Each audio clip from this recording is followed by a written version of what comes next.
Chers frères et sœurs bien-aimés du Christ, heureux de vous voir tous rassemblés dans cette grande cathédrale.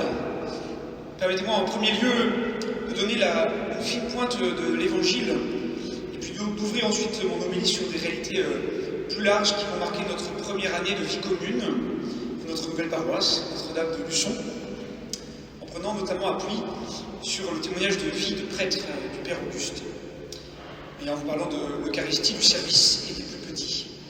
Alors d'abord la parabole de Lazare. C'est un évangile bien connu du pauvre Lazare, donc une parabole, une histoire que Jésus nous raconte pour nous conduire vers un sens plus large, plus grand, plus profond. La parabole, elle cherche, elle veut ma conversion, notre conversion à chacun de nous, maintenant. C'est ça que veut Jésus en nous parlant aujourd'hui dans cette messe par sa parole. Le vocabulaire qui est utilisé est un vocabulaire familial. On entend père, mes frères, mon enfant, etc. Et justement, Lazare, lui, n'est pas appelé frère. Le riche ne reconnaît pas Lazare comme un frère, alors qu'il appelle Abraham père, donc reconnu comme le père de tous les Juifs. Et l'abîme entre l'enfer et le paradis, contre lequel Abraham ne peut rien faire, signifie en vérité le drame familial abyssal où un frère ne reconnaît pas son frère, où le riche ne veut pas voir Lazare, le pauvre. Et même au ciel, le riche le considère encore comme un serviteur, un esclave, et toujours pas comme un frère. Et il veut l'utiliser comme un objet pour éviter l'enfer. Et donc le riche n'a décidément rien compris à ce qu'est la fraternité. C'est le nom de Lazare vient de Éléazar, qui veut dire Dieu aide. Dieu aide.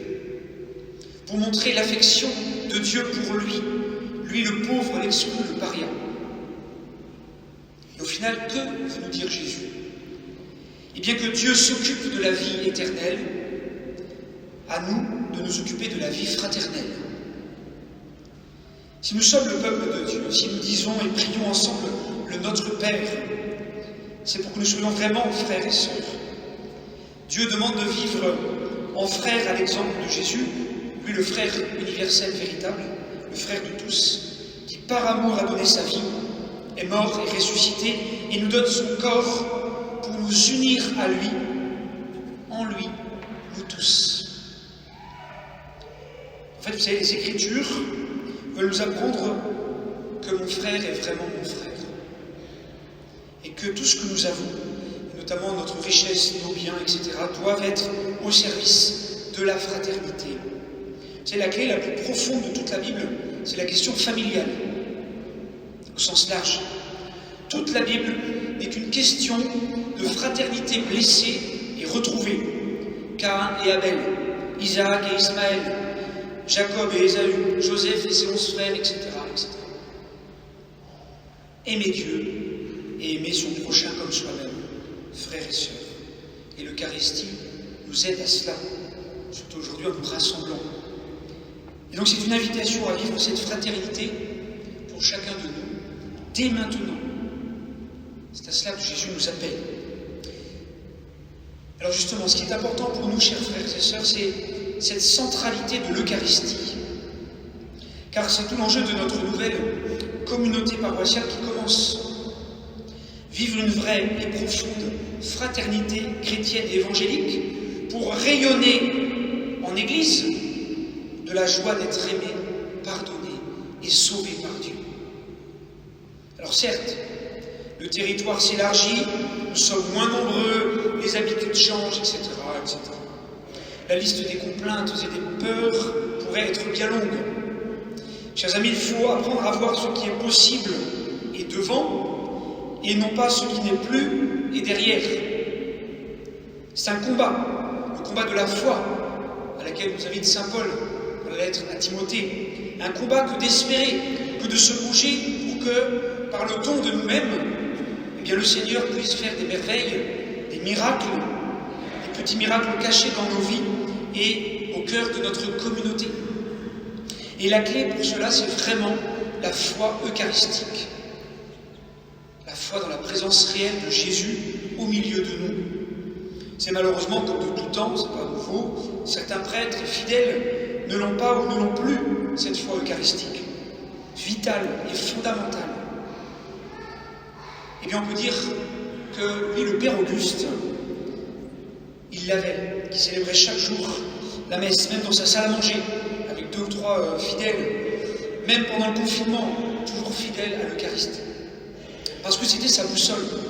Et la présence réelle et miraculeuse de Dieu lui-même, se faisant notre nourriture dans le corps de son Fils Jésus.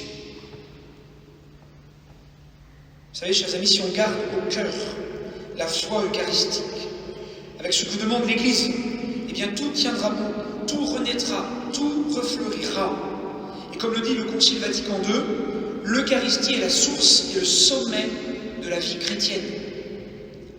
Et justement, nous prendrons le temps pendant toute cette année, ensemble, de creuser, d'approfondir, former notre foi eucharistique à la demande du pape François et suite à sa lettre de juin dernier, qui nous servira un peu de fil rouge et de repère pour avancer.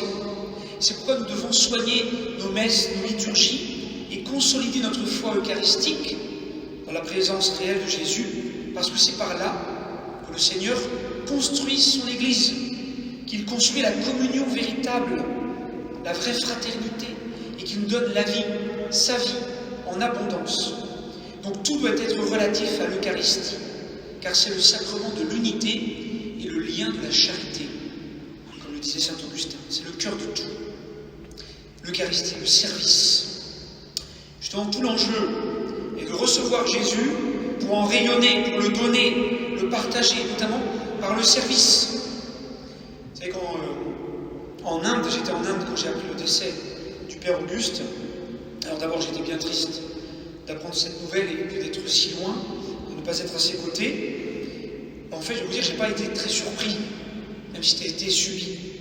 Parce que je me disais qu'à partir du moment où il allait partir au Saint-Gemme, quitter son rôle de serviteur au milieu des gens qu'il aimait, eh bien, il risquait de ne pas mettre longtemps à partir vers le Père. Le service, l'écoute, l'attention, la fraternité à l'école de Jésus était sa raison de vivre. Sans celle-là, on dirait à quoi bon rester. Et le Seigneur le savait mieux que personne en le reprenant auprès de lui pour continuer à faire plus de bien au ciel que sur la terre. Et Auguste est parti rapidement, discrètement, humblement, sans qu'on ait eu le temps de le remercier officiellement, comme si tout cela lui importait peu au final, et qu'il voulait surtout rejoindre son Seigneur, qui a dû lui dire en le voyant, « Bon et fidèle serviteur, entre dans la joie de ton maître. » Son exemple doit vraiment nous guider pour nous mettre nous aussi au service de l'unité et de la communion, en évitant les querelles de chapelle, de sensibilité, d'opinion, de point de vue. On peut avoir des désaccords, car c'est la vie, c'est normal, c'est même bon d'en discuter, d'en parler, mais ceux-ci ne doivent pas mettre en péril la communion et l'unité du corps du Christ. Alors attention aux rumeurs, aux ragots, aux mensonges, aux interprétations qui divisent et qui blessent. Et c'est aussi d'abord valable pour moi. Vivons la fraternité concrète à l'école du Christ. Et celle-ci se vivra notamment dans la mission, et notamment au service des plus pauvres chez eux. Il y a pile aujourd'hui 1 mois que je suis rentré de l'Inde et de Calcutta. Vous savez, un des enseignements les plus profonds de Sainte Mère Teresa de Calcutta, c'est cette foi incroyable pour voir Jésus dans le pain de vie, cette foi eucharistique, et voir Jésus dans les plus petits, les plus pauvres, qui sont le corps du Christ. Toucher le corps du Christ. Plus nous aurons la foi eucharistique, et plus nous nous mettrons à genoux pour servir les plus petits. Sachant que la plus grande des pauvretés est de ne pas être aimé, comme le rappelait Mère Teresa. On peut dire qu'il y a beaucoup de pauvreté aussi autour de nous, chez nous, de ne pas être aimé, d'être seul, de ne pas connaître Jésus. Et donc il est bon souvent de revenir à Calcutta ou dans tous les Calcutta de nos vies, pour nous remettre bien à notre place de serviteur, quand parfois, chez nous, alors, on peut se plaindre, se désoler, se prendre la tête pour mille et une broutilles, et là on se met à genoux pour soigner un lépreux ou un tuberculeux, un malade, un pauvre, un Lazare. On lave son linge, on le nourrit bouchée après bouchée, on le masse, on le soigne, ça remet en place et ça fait du bien. Ça remet devant l'essentiel. Comme le disait saint Vincent de Paul, que nous fêterons le 27 dans 2 jours, les pauvres sont nos maîtres. Les pauvres sont nos maîtres. Et ça commence ici, chers amis. Alors mettons-nous au service les uns des autres. Allons vers tous nos frères pour leur partager l'amour de Jésus. Cette dimension missionnaire d'aller vers, de sortir, de quitter nos canapés, ou d'être vautrés sur nos divans, comme disait la première lecture. Nos canapés, quitter nos canapés, disait le pape François. Nous inviter sans cesse à être des disciples missionnaires, car c'est cela qui en vérité éteint nos querelles et nos différences. La mission pousse à la communion, et la communion pousse à la mission. Les deux se nourrissent. C'est le sens de l'Eucharistie, recevoir Jésus et tout son amour pour regonfler les batteries et aller le partager autour de nous avec joie et empressement. Et notre bon petit Père Auguste était un heureux et authentique témoin de cette joie infatigable qui visite, réconforte, écoute, soutient, soulage, accompagne avec bienveillance ses frères et sœurs au nom de l'amour de Jésus. Gardons cela au cœur et en mémoire et vivons-le, chers amis. Alors je termine. Tout ce que nous avons à vivre, en fait, c'est la démarche synodale voulue par notre pape François. Parce que notre pape, c'est un filou, c'est un malin. Le pape a lancé rapidement cette démarche synodale, de synode universel, moins pour avoir des résultats et des changements comme une forme de récolte de cahiers de doléances, mais il l'a voulu pour aider toute l'Église et en fait tous les baptisés à entrer dans une mentalité synodale qui veut dire marcher ensemble avec Jésus, afin que tous nous soyons des disciples missionnaires.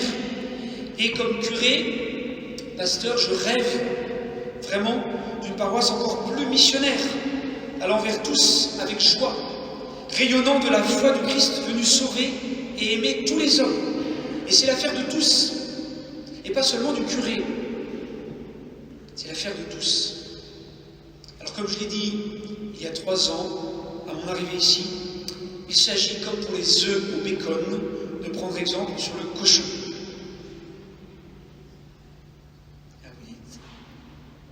Car dans les œufs au bacon, chers amis, la poule participe, mais le cochon s'implique. Il s'agit pour nous de vraiment nous impliquer en donnant notre vie. Et quand on aime vraiment, quand on s'implique vraiment, eh bien ça gratte un peu, ça décape, ça fait un peu mal, ça coûte. On y laisse sa couenne et sa peau. Mais n'ayons pas peur de nous donner vraiment par amour, car l'amour ainsi grandira.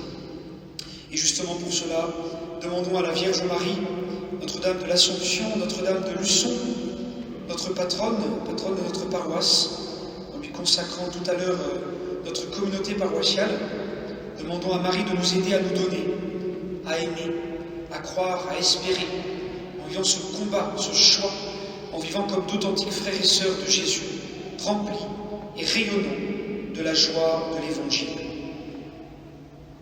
Je vous salue Marie, pleine de grâce, le Seigneur est avec vous. Vous êtes bénie entre toutes les femmes, et Jésus, le fruit de vos entrailles, est béni. Sainte Marie, Mère de Dieu, priez pour nous pauvres pécheurs, maintenant et à l'heure de notre mort. Amen. Notre-Dame de Luçon,